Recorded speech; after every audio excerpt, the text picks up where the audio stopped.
بھائی ہمارے کراچی کا تو ماحول ہی ایسا ہے. ہمارے یہاں پتہ ہے کیا سین ہے؟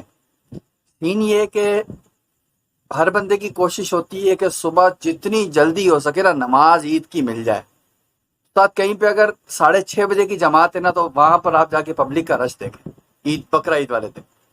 کیونکہ ہر بندے کی کوشش یہ ہوتی ہے کہ فٹافٹ جائے عید کی نماز پڑھے اور جا کر جانور کٹی کرے اور جو ہے اس کو ذبح کر دے. کیونکہ یار پھر باقی معاملات سے فارغ ہونا ہوتا ہے. پھر سب سے بڑی بات کراچی والوں نے ذبح کرنے کے بعد گوشت تقسیم کر کے سونا بھی ہوتا ہے. اچھا مین بات جو میں آپ کو بتانے کے لیے آیا ہوں نا وہ ابھی ذرا غور سے سنیے گا.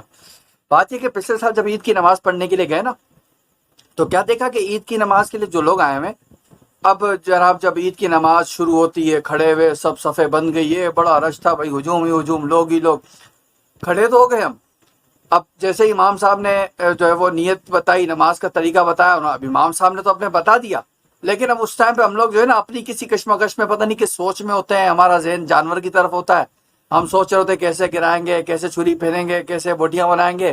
کچھ تو جناب والا تکا پاٹی تک جا کے پہنچے ہوتے ہیں. وہ سوچ رہے ہوتے ہیں کہ بھونیں گے کیسے کوئلہ کہاں سے لائیں گے. اب بھائی سین یہ ہے کہ جب وہ نماز شروع ہوئی جیسے اللہ اکبر کیا امام صاحب نے ہاتھ باندھے. اب اس کے بعد جو کیونکہ عید کی نماز میں تو آپ کو پتہ ہے تکبیریں ہوتی ہیں ہر رکعت میں 3 تکبیریں زیادہ ہوتی ہیں.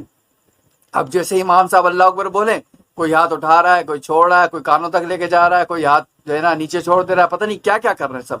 ہر کسی نے اپنی اپنی لگائی اور ہر کوئی اپنے حساب سے عید کی نماز پڑھ رہا ہے. کسی کو بھی نہیں پتہ عید کی نماز پڑھی کیسے جاتی ہے. حالانکہ افسوس کی بات ہے ہم مسلمان ہیں ہمیں پتہ ہونا چاہیے کہ عید کی نماز پڑھی کیسے جاتی ہے.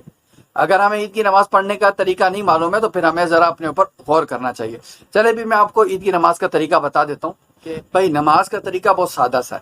سمپل سی بات ہے یہ ہے کہ جیسے امام صاحب جب اللہ اکبر بولیں گے نا اب اللہ اکبر بول کے ہم نے ہاتھ باندھ لینے. ہاتھ باندھ لیے اب امام صاحب جو ہے وہ ثنا پڑھیں گے. ثنا پڑھ لی امام صاحب نے. ثنا پڑھنے کے بعد اب امام صاحب تکبیر کہیں گے. ایک تکبیر جب بولیں گے تو ہم نے ہاتھ کانوں تک اٹھانے اور چھوڑ دینے. پھر جب تکبیر کہیں گے پھر ہم نے ہاتھ کانوں تک اٹھانے اور چھوڑ دینے.